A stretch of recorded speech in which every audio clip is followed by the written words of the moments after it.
L'expertise à Santé publique France est conduite sur la base du référentiel de la charte de l'expertise qui est issu d'un décret qui a été publié en mai 2013. L'expertise s'entend comme un ensemble d'activités ayant pour objet de fournir à un commanditaire, sur la base d'une question posée, un avis ou des recommandations fondées aussi objectivement que possible, notamment sur la base des connaissances scientifiques, de démonstration et de jugement professionnel. La finalité de l'expertise est d'éclairer le décideur et d'étayer sa décision en matière soit de santé publique ou de sécurité sanitaire. La charte de l'expertise permet aux commanditaires de l'expertise et aux organismes qui sont chargés de la réaliser de respecter 4 principes qui sont l'impartialité, le contradictoire, la transparence et la pluralité. Les 4 principes affirmés dans la charte de l'expertise sont essentiels à l'indépendance de l'expertise et surtout aussi à sa crédibilité.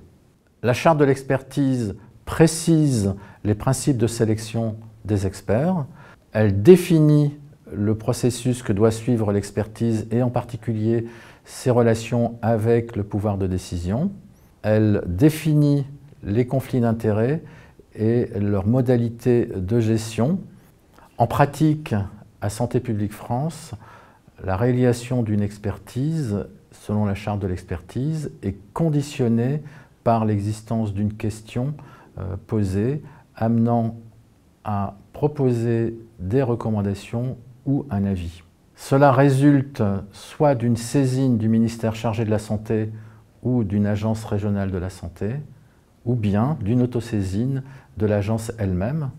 En outre, pour la création d'un comité d'experts, l'avis du conseil scientifique est requis, notamment en termes de pertinence scientifique et de santé publique. Pour sélectionner les experts, un appel à candidature public et systématique. La sélection des experts est basée bien sûr sur leurs compétences, leur expérience dans le champ couvert par l'expertise et l'absence de conflit d'intérêts. Enfin, on tient compte de la capacité de l'expert à contribuer et participer à un collectif basé sur la multidisciplinarité et la pluralité. Pour toute expertise, le candidat remplit une déclaration publique d'intérêt. Celle-ci est analysée par Santé publique France en fonction du sujet de l'expertise. Santé publique France propose d'éventuelles mesures de gestion si un conflit existe.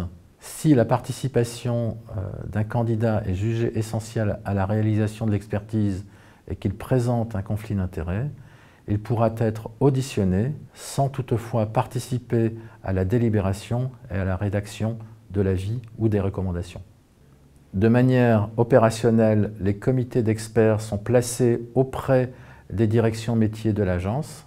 La mission scientifique et internationale apporte un soutien méthodologique à la réalisation de ces expertises, notamment en termes de déontologie, de processus et de qualité, et tout cela sur la base d'un référentiel partagé par l'ensemble de l'agence. À titre d'exemple, suite à une saisine du ministère chargé de la Santé, Santé publique France a rendu un avis sur les repères de consommation d'alcool à moindre risque pour la politique publique française. Cet avis incluait notamment 10 recommandations pour modifier et faire évoluer le discours public sur la consommation d'alcool dans une perspective de renouvellement de la prévention en France. Cette expertise qui a été conduite sur la base du référentiel de la charte de l'expertise a été mise en œuvre en partenariat avec l'Institut national du cancer, l'INCa.